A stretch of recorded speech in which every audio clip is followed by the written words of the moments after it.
ओम शांति। पहली ऑडियो में जैसा कि बताया गया था कि हमें 4 घंटे का योग करना है, जिससे कि 2 घंटे बैठ कर के और 2 घंटे कर्म योग के साथ। लेकिन बीच बीच में जो बाबा ने बोला है कि एक एक घंटे के बीच में एक एक सेकंड के लिए, एक एक मिनट के लिए हमने आत्मिक स्थिति में स्थित होना है, ताकि हमारी बैटरी चार्ज रहे।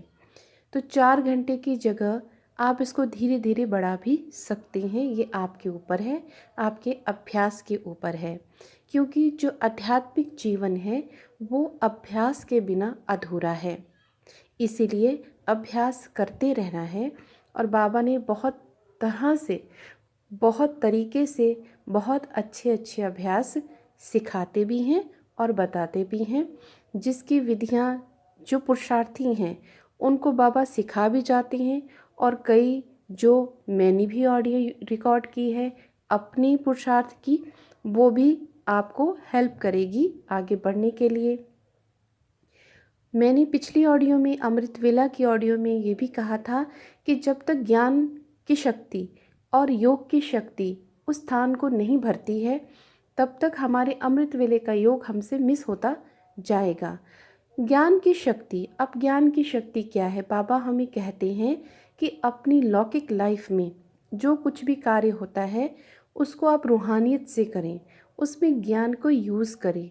जैसे बाबा की मुरली में कई बार रोज़ जब आता है, धारणा आती है, स्लोगन आता है और उसमें वरदान आते हैं, तो हमने उन सभी को, उनमें से 2-3 या 4-5 पॉइंट्स लेकर के उसको हमने जीवन में जब भी कोई स्थिति आती है, बच्चों के प्रति, जॉब से, या अपने किसी भी विकार से, या माया से, खान पान से, फैमिली के अंदर बाहर कोई भी जब ऑब्स्टिकल आता है, कोई भी सिचुएशन आती है, तो हमने ज्ञान को यूज़ करना है।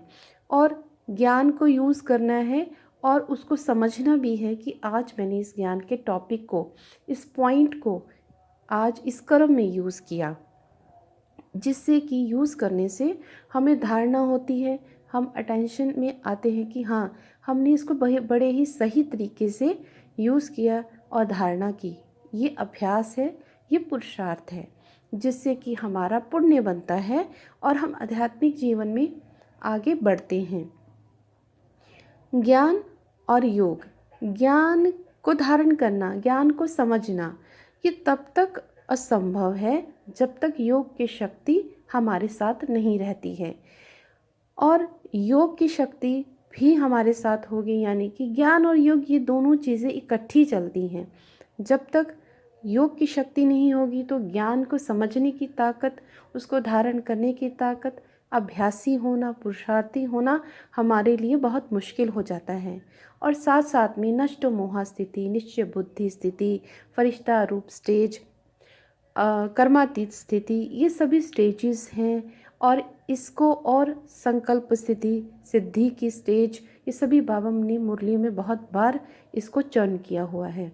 तो इन सभी स्टेजेस को पाने के लिए ज्ञान को यूज़ करना जीवन में और योग की शक्ति लेना अनिवार्य है, यानी कि ज़रूरी है।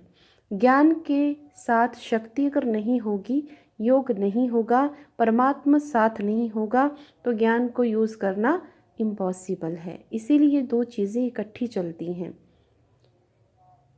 ये चीज़ें, ये शक्ति, ये दोनों शक्तियाँ, ज्ञान की शक्ति, योग की शक्ति, जब तक हम सारे दिनचर्या में नहीं भरेंगे, तब तक हमारा अमृत वेला भी डामाडोल होता जाएगा। इसीलिए बाबा ने एक और बात भी कही है, हिम्मत बच्चे मददे बाप। अपनी तरफ से पूरी कोशिश करनी है, अपनी तरफ से पूरा पुरुषार्थ करने में चलना है, लेकिन पुरुषार्थ में, कोशिश में कभी भी भारी नहीं करना है, अपने आप को सहज रीति से करना है। क्योंकि जब आप उस पुरुषार्थ को भारी रीति से करते हैं तो उसमें पाप बनता है, आप अपनी आत्मा को एक्सप्लॉइट कर रहे होते हैं। इसलिए इस बात का विशेष ध्यान रखना है। हम सभी ऊर्जा हैं, इसीलिए जब हम कोई भी चीज़ सोचते हैं या बोलते हैं, चाहे जो कुछ भी हम कहते हैं, अगर हम उसको बड़ी हैवीनेस से लेते हैं तो हम एक भारी ऊर्जा को गेन कर रहे होते हैं, जिससे कि हमारे आसपास की जो ऊर्जा है, वातावरण है, वो भारी हो जाता है और वो भी एक तरह की डस्टी ऊर्जा हो जाती है, जो कि हमें उथल पुथल में लाती है, हमारे कर्मा में उथल पुथल हो जाता है। और क्योंकि ये सभी ऊर्जा का खेल है, तो इसलिए इन सभी बातों को बहुत विशेष ध्यान देते हुए, बहुत सुंदर रीति से समझते हुए इस चीज़ों को ध्यान देना है कि अपने आध्यात्मिक जीवन में अपनी इस यात्रा को सहज रीति से करने के लिए एक श्रेष्ठ और सहज योगी और निरंतर योगी होना बहुत ज़रूरी है, और सहज ज्ञानी होना भी, श्रेष्ठ ज्ञानी होना भी ज़रूरी है। लेकिन ज्ञान को बड़े अच्छी रीति से समझने की कोशिश करनी है। अगर समझ नहीं आता है तो बाबा को बड़े प्यार से याद करना है, क्योंकि समझाने वाला, योग सिखाने वाला परमात्मा है। इसीलिए जब कुछ भी समझ ना आए, कोई बात अगर किसी वीडियो या ऑडियो के द्वारा भी समझ ना आए तो परेशान नहीं होना है। बाबा को बड़े प्यार से याद करना है और उनको सारी बात बताते हुए इसका हल ढूंढना है। तो आपको आपके हर बात का जवाब भी मिल जाएगा और आपको बाबा की मदद भी मिल जाएगी। आप उसको बड़े ही सहज रीति से आगे बढ़ेंगे और अपने आप को हर सिचुएशन से ओवरकम करेंगे। तो आपको बहुत अच्छे तरीके से ये समझ आ गया होगा कि हमें अमृत वेला ना होने की क्या क्या कारण हैं। और जब हम अटेंशन अपने सारे दिनचर्या मनचर्या में नहीं देते हैं तो हमारा योग भी नहीं लगेगा, हमारा अमृत वेला भी नहीं होगा। इसका वही मूल कारण है कि व्यर्थ में हम जाते हैं, हम ज्ञान को यूज़ नहीं करते, योग की शक्ति को पकड़ के नहीं रखते।